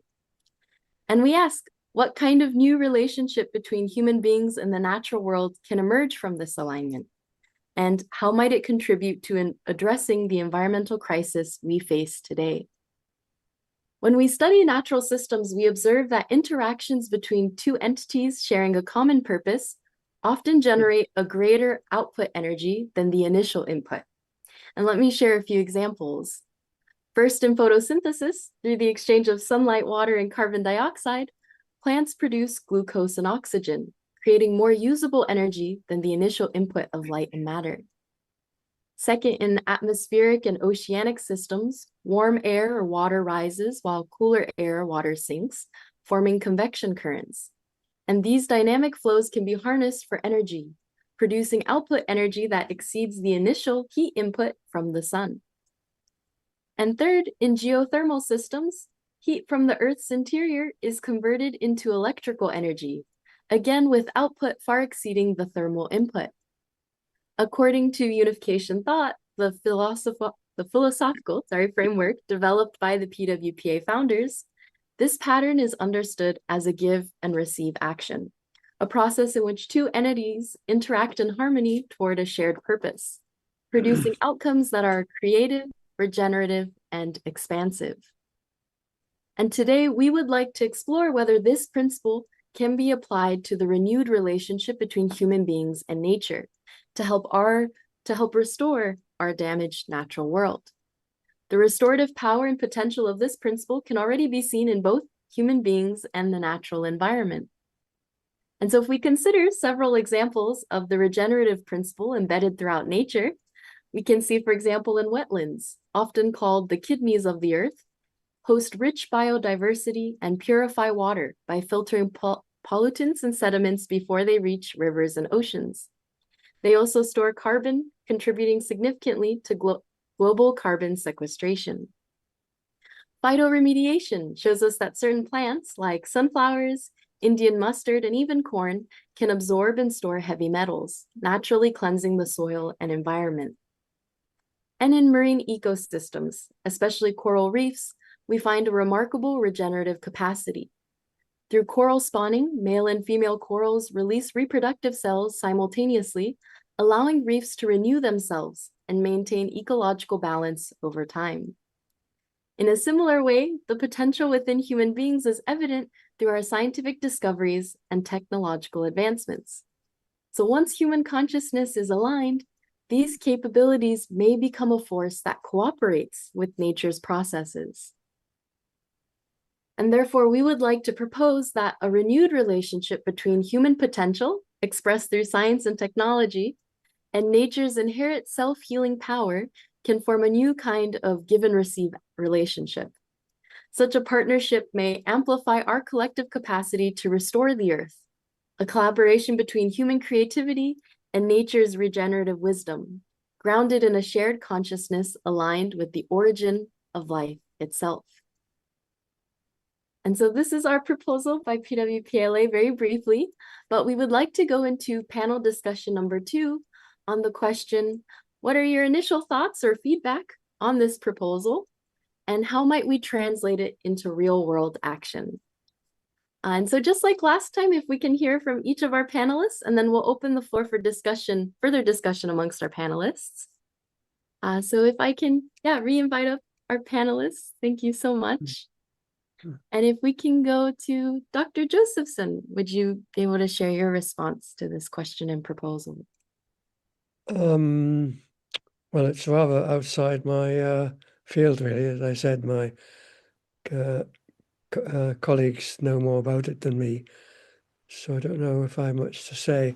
I could have a look at my slides if I can find them, but it's not that helpful. Now, which one? Oh,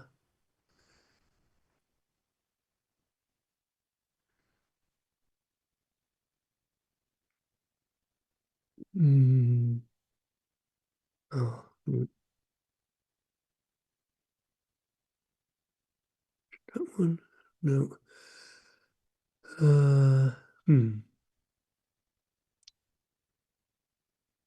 Oh, right. I think.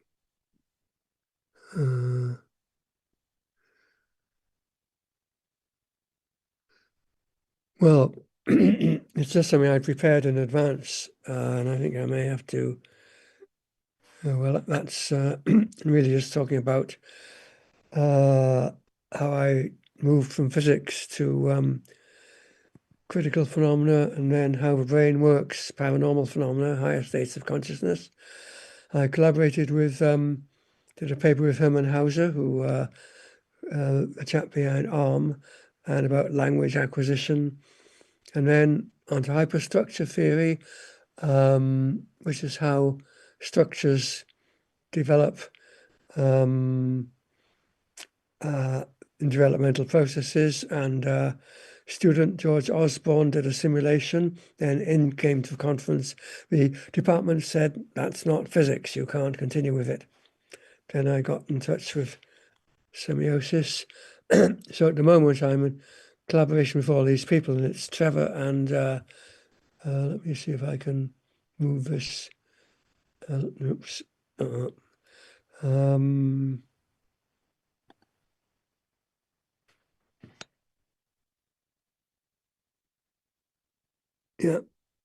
sure. Why does that not work? So this should enable me to share, but it's not doing it. The system. Well, okay, I'll just look at it and say, yes, there's a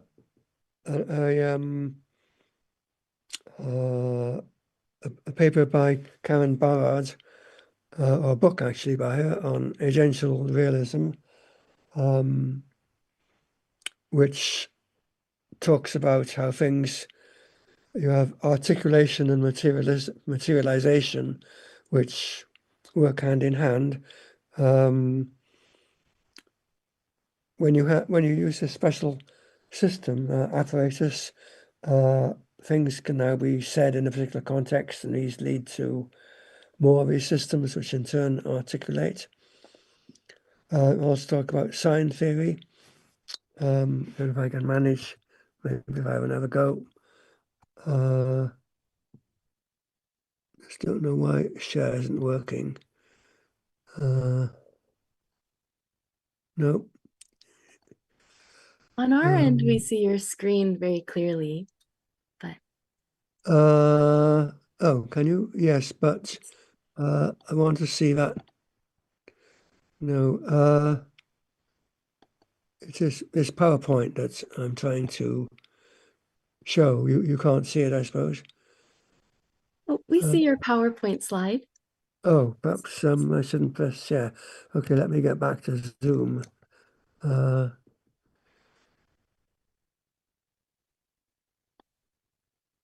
Yeah, no, yes, well, you can't read the details.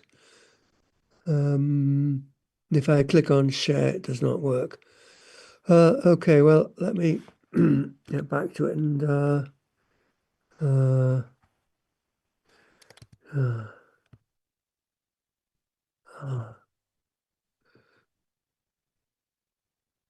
From our end, we see your slide on current activity, and for us, we can see all the words and read everything.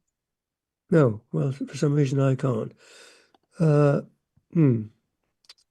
Maybe I need a different window or something.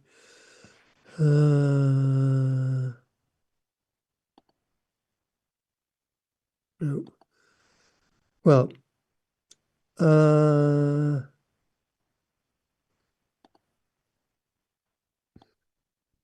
well, okay.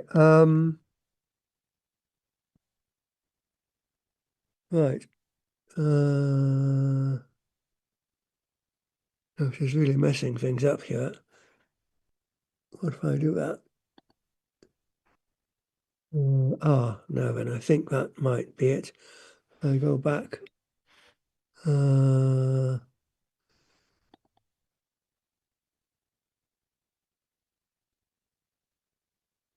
Nope.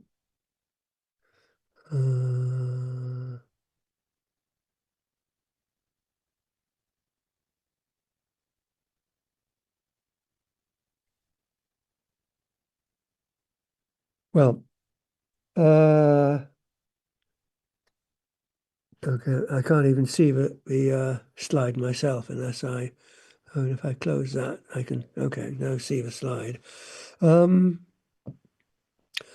Well, okay, the point is symbolic signs are a special kind of sign which allows you to express things, and these ways in which these can develop, which I am going into, we're going into, and these ideas, these can be trained to achieve things. So this is how we connect, we articulate, having developed this special kind of sign. So I think that's all I have to say under the circumstances. Thank you so much, Dr. Josephson, for sharing. And yeah, we've been very interested in your mind matter unification project and all the work that's being done there. So thank you.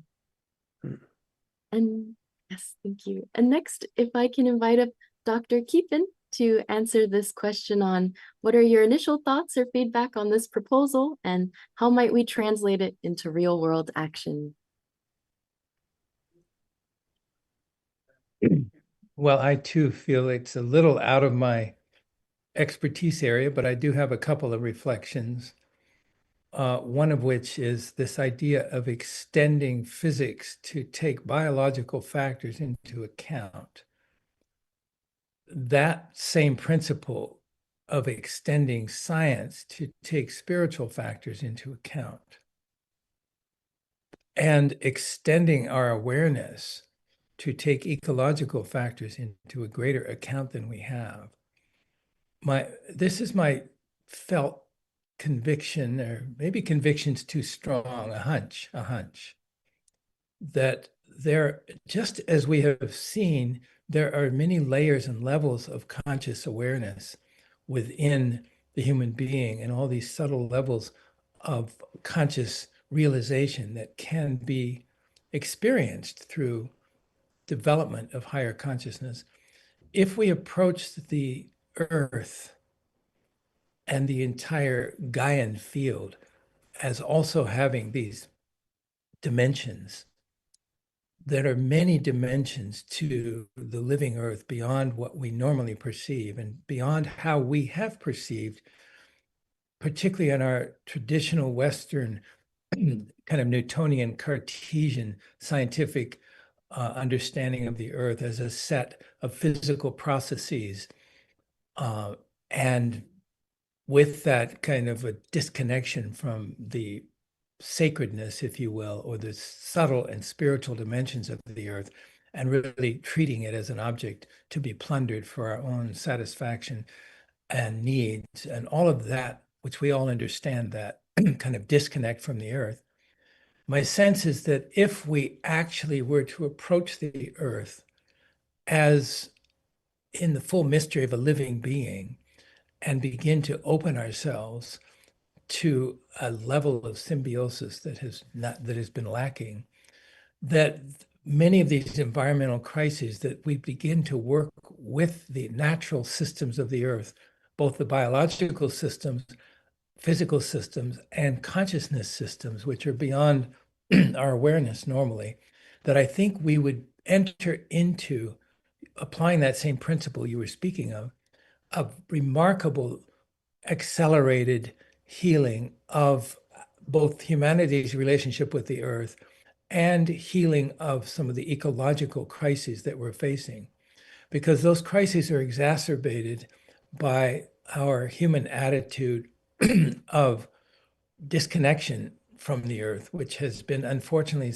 in some ways reinforced by at least the classical scientific, not so much a scientific viewpoint, but a set of dogmatic assumptions that have gone with that. And so if we reawaken and somehow begin to relate to the earth in the fullness of its multiple dimensions of being. I'll just give one simple example. When we walk out into the forest and we see all the trees, they all look separate. And we can cut one tree down and cart it off and think we've taken one of the separate trees away from all the other individual trees. But if we go underground, we see not only the interconnected roots of all the trees, but the whole mycelium network down there, an incredible, sophisticated and highly refined and intricate interconnection of all of these trees with one another that are constantly nurturing and supporting one another in different ways. And all of that is invisible to us above ground as we walk through the forest. So if we understand that the Earth's systems are also in that same level of complex interconnection, and as we would open to working with the Earth on all these multiple dimensions as the kind of locus of our home as a human species, and transform our entire relationship with the earth, I have a sense that the environmental crises would rapidly be also transformed, that we would be working consciously with the kind of subtle energies and forces of the earth being, of the Gaian system in a way that we are not now, that would greatly accelerate, based on this symbiosis that you're speaking to, greatly accelerate the solutions to these environmental challenges. That's my hunch. I don't have any proof for that. So that's what I wanted to share. Thank you. Thank you so much, Dr. Keepin. Yeah, thank you for sharing your thoughts. And next, actually, maybe I'll add one more moment, since it seems Dr. Latan is not here at the moment, but he talks about soil and soul. yes. And that's really what I'm speaking about, is the marriage of soil and soul. If the human being really embraced that fully and saw the sacredness of the earth in its soil and in all of its biological systems, that through that symbiosis symbolized by the communion of soil and soul, we would rapidly transform the ecological crisis. Yes, thank you so much. And I believe that as well. Yeah, Dr. Law let us know he had to go out earlier due to a busy schedule. But yes, thank you, Dr. Keepin. And next, we'd like to go to Dr. Jordan, if you would like to share your thoughts. Oh, I don't know if you're able to with the inside, but oh, if we can ask you to unmute. Thank you. You can hear me. I'm gonna go outside here. The coffee shop's loud. So when I talk about us as energy transformation systems, it embeds us in the energy entropy dynamics of all of reality. And the reason I say that is because the reason we're able to have 8.5 billion energy transformers called humans is because of the way we harness energy for the past millennia. And it's been a fairly extractive. And the future, I think, would require more mutually regenerating processes where the way we organize ourselves in our world, the way we harvest energy from our context, simultaneously replenishes the systems that made that possible for us. I think this means it's going to be incredibly difficult for 8.5 billion people to live pumping the energy through them with the industrial type of systems we use to fuel human beings. I think we're going to see, if we make it, I think we're going to be smaller groups living much more like indigenous folks lived, with a more mutually regenerative relationship with the context in which we sustain ourselves. And that will be at what we'll call the chemical, biological, psychological, social levels. We will find ourselves, living, I would argue, with technology, an enhanced form of integration with our local context. And I think that happens on a smaller scale than we're living right now. So I hope that's an answer. No, thank you so much, Dr. Jordan. Thank you. And thank you to our panelists for answering that question. And we want to have the space if any of our panelists would like to add on, or if any of our audience members would like to also add on to this question or have any thoughts on the proposal and how we might implement it. So we want to open the floor for that. So again, if you'd like to share, please raise your hand and yes, we can spotlight you.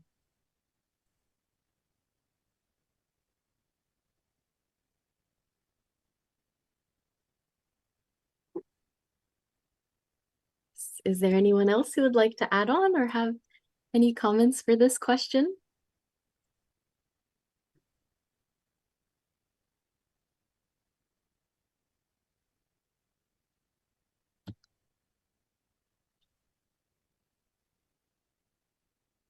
Oh, sorry, I am trying to keep up with the chat and I realized I missed the message. Dr. Hiroi has a comment he put in the chat. Dr. Hiroi, would you like to add on to this question and this topic?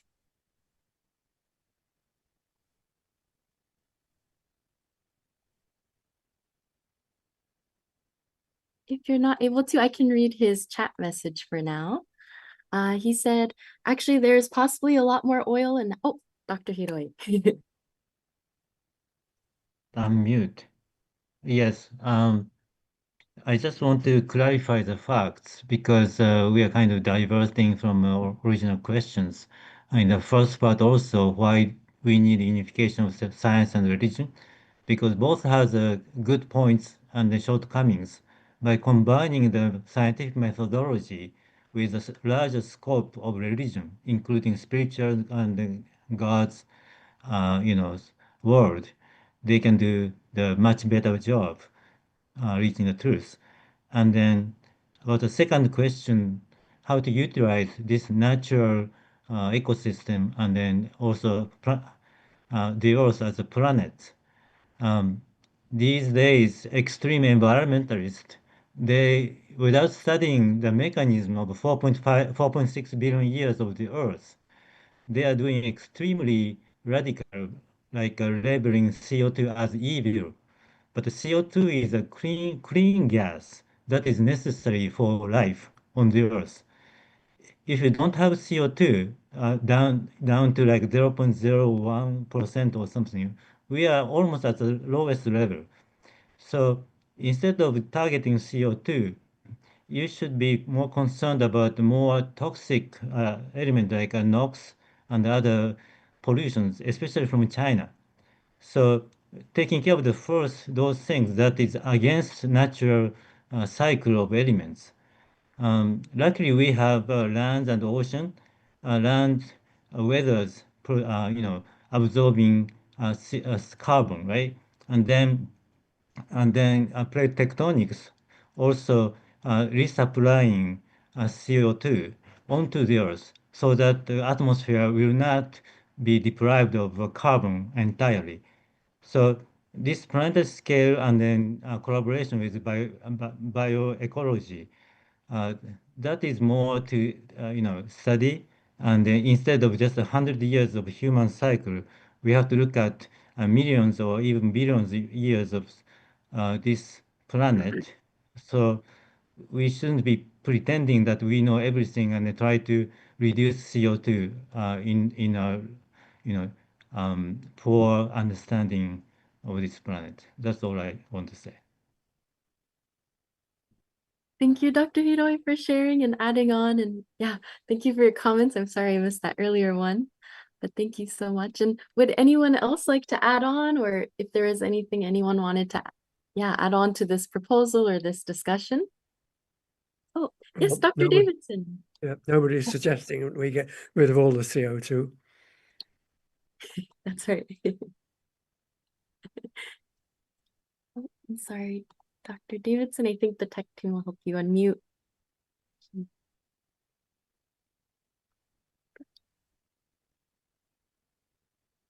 Okay, can you hear me now?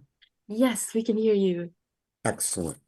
I guess first of all, I liked a lot of what Dr. Hiroi just said. And absolutely, there's no question that CO2 is part of the natural cycle of carbon, which is clearly essential to life on the planet. And so the problem here is with the distribution of carbon and the distribution and the form of carbon. The fact that if we have too much of the carbon in the form of CO2 and too much of that CO2 in the atmosphere, then we have a problem with the transmission of the traditional electromagnetic energy coming from the sun and radiating out from the earth. And that's, of course, just the traditional understanding of climate change. But I wanted to relate this idea to the proposal that you mentioned, Jasmine. And you know, as a scientist, I guess as a scientist who focuses on the traditional forms of energy, which is the electromagnetic energy, one argument is that, well, photosynthesis was believed for a long time to be a violation of the second law of thermodynamics because it looked like we were actually, it looked like nature was actually generating energy. And then it became apparent that the problem was the boundaries around which or the boundaries that we draw around our system, which is the Earth. We have to draw the boundaries around both the sun and the Earth, because photosynthesis is simply changing one form of energy to another, and that transformation cannot be 100% efficient. It has to be less than 100%, which it is when you include the energy loss. This is electromagnetic energy loss from the sun. And so I guess a scientist could argue that we're not generating a greater output energy than the initial input, but this is just in terms of electromagnetic energy now. We are actually transforming energy from one form to another, and in doing so, we are converting high concentration energy to low concentration energy or energy loss, which we cannot use in any meaningful way because that energy is so dilute. So we're taking this is all about entropy, right? What we're doing is we're starting with a low entropy and we're ending up with a higher entropy as we have to, according to the second law of thermodynamics. So I thought about that concept when you were talking about a proposal using the words that were generating a greater output energy than the initial input.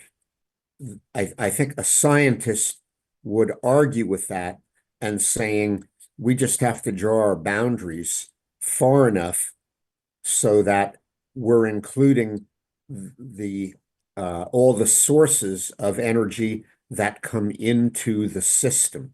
And in this case, the system is the planet Earth, and we have to enlarge the boundaries to include the sun.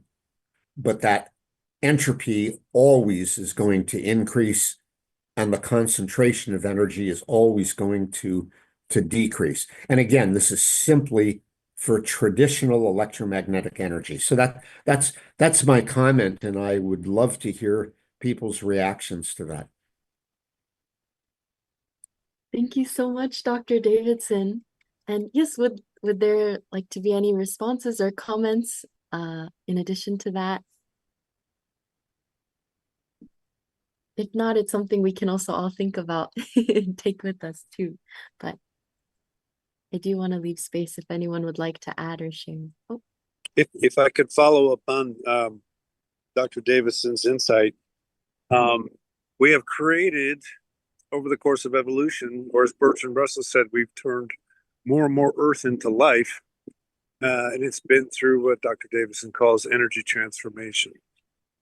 And what we've done by not looking at ourselves as entropy generators and instead labeling salvation as some kind of transcendent space that's acontextual and has no entropy, we've avoided entropy. And we've avoided the cost of the planet of us being here. So, plus, let's just make it clear, we got 4 billion years to get out of here, or the sun goes supernova.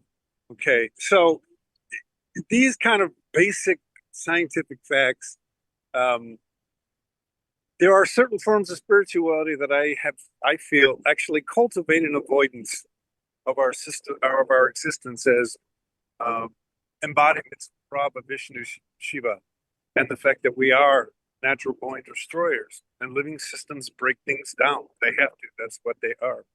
So embracing that idea and then coming to grips with it and letting us try to better manage the multiple scales of energy, our entropy, our being necessarily creates, gives us a way to examine human suffering. I'll stop. I appreciate the comment, and I think I think that's consistent with how I would look in terms of going forward. Comment on your proposal. Thank you so much, Dr. Jordan. And we also had an additional comment in the chat from Dr. Hiroi about, he said, indeed, Earth absorbs solar energy of 6,000 plus K temperature and emits the same energy at 300 K, which is higher entropy than absorbed, which is how Earth discards its increasing entropy. Entropy viewpoint is more important than the temperature issue. Thank you. And again, we want to make space. Yeah, would anyone like to add on, or are there any further comments that anyone would like to make?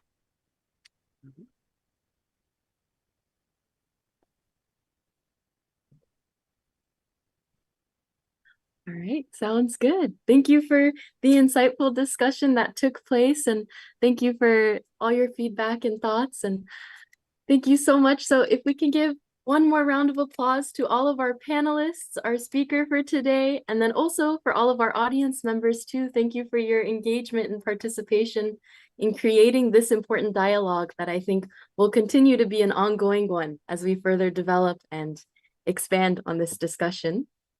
But I want to again thank everyone also for joining. I know for many of you, this is your life's work and research, and we highly respect that. And we really want to thank you for taking the time to share that with us. And so before we close out, I would like to invite up for our concluding remarks, our PWPA International President, Dr. Thomas Sullivan.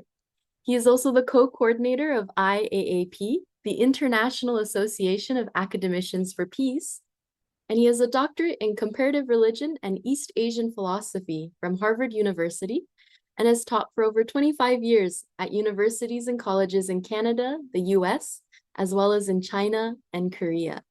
So if we can welcome up Dr. Sullivan for our concluding remarks.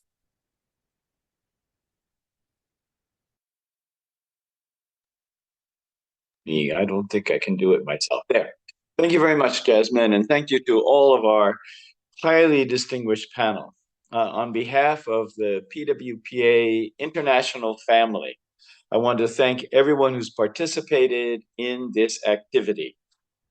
For sharing your highly cultivated consciousness with us, with all of us, through your learned presentations and also actually through the discussion together. We are edified by the spiritual discussion among scientists, and you have induced a somewhat higher consciousness among all of us. And for that, we are very grateful, and we want to somehow keep a bit of the atmosphere of this discussion as we go about our work in our respective fields. And particularly for the deeper dive that Dr. Ryan presented to us. And we know that each one of the panelists could take a deeper dive with us. So we're looking forward to more opportunities to share together.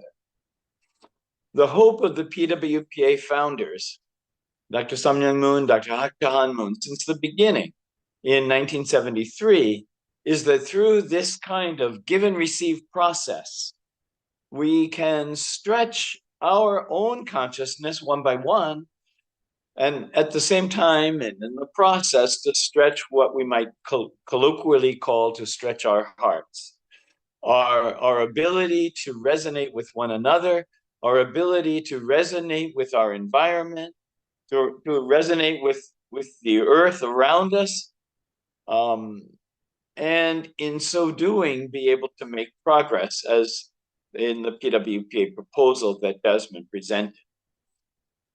We are on the way to bringing this higher sense of consciousness into social processes that we're involved with together, which include the kinds of things that social scientists talk about. How do we bring this consciousness into that, into a kind of fellow consciousness, we can say, fellowship consciousness?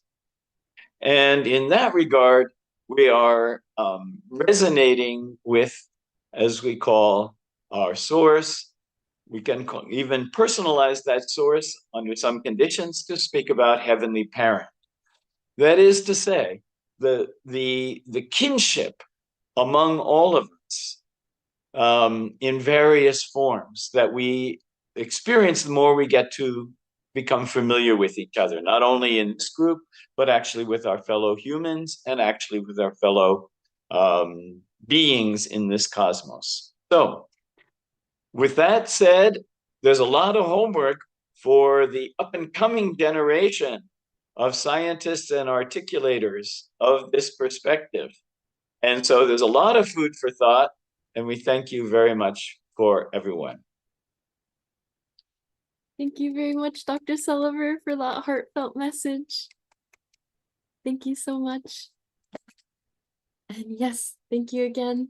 And before we conclude, I just wanted to make a few final announcements. And that's, please look forward to our hybrid conference. We host it annually, where we come together as PWPA LA and the PWPA family, and it will be in June of 2026. We will make sure to send you all an invitation when it draws near, but we hope that this can be an ongoing conversation that we can continue to have as we navigate how to solve the different challenges we're facing on our Earth today.